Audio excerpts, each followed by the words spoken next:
The breaking news comes from Toronto. Ontario's Court of Appeal upholds a lower court decision regarding doctors and any services they oppose. So it has decided this, that doctors must provide referrals for services, even if those services clash with their own moral or religious beliefs. CBC's Megan Fitzpatrick is on this story. I know you've been going through this decision. What are the details?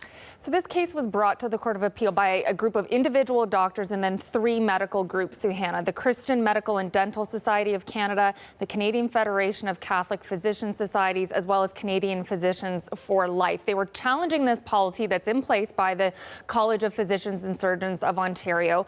The policy says if these doctors are opposed to these procedures, including abortion or assisted dying, that they must refer that patient to a doctor who is willing to provide that care. These doctors said that that policy infringes on their constitutionally protected right to freedom of religion. They said making the referral would be the same as them performing the service or procedure, that they'd be complicit, that they shouldn't be forced to make this referral. Now, the lower court disagreed with them and sided with the college, which says that this is a reasonable policy. It does a good job and a fair job of balancing the doctor's beliefs with patients' needs for access to care.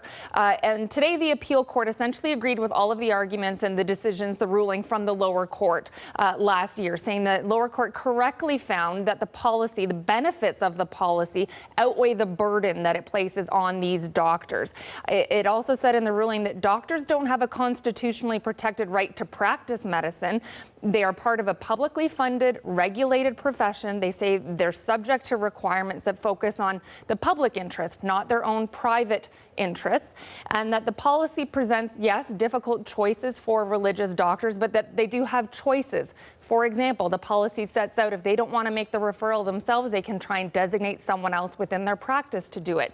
They can also, if they feel that strongly, choose to practice in a different area of medicine. They can choose to practice outside of Ontario, for example. So the court essentially overall, Suhana, saying that the policy by the college represents a fair balance. Where those interests collide between the physician and the patient wins out.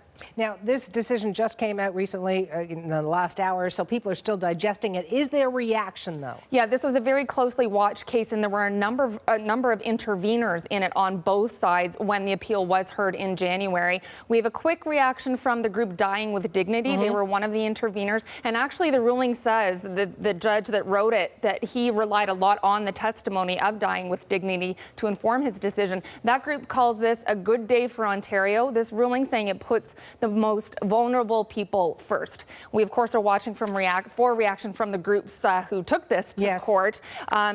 Nothing yet, but I went back and looked at their decision when they lost the lower court ruling, which, of course, they were very disappointed by, and they said that this policy puts their doctors in an impossible position, they say. And they say ultimately patients in Ontario are going to lose out. That's their argument. They say that these doctors, if forced to comply with this policy, that they'll retire early, they will leave Ontario and go practice somewhere else, or they'll change fields altogether. So they're trying to make the argument that patients will lose by this policy. Of course, we're chasing them for more reaction to today's decision, which again, they lost in court. The policy will be upheld. Absolutely. Okay, thank you, Megan. You're welcome.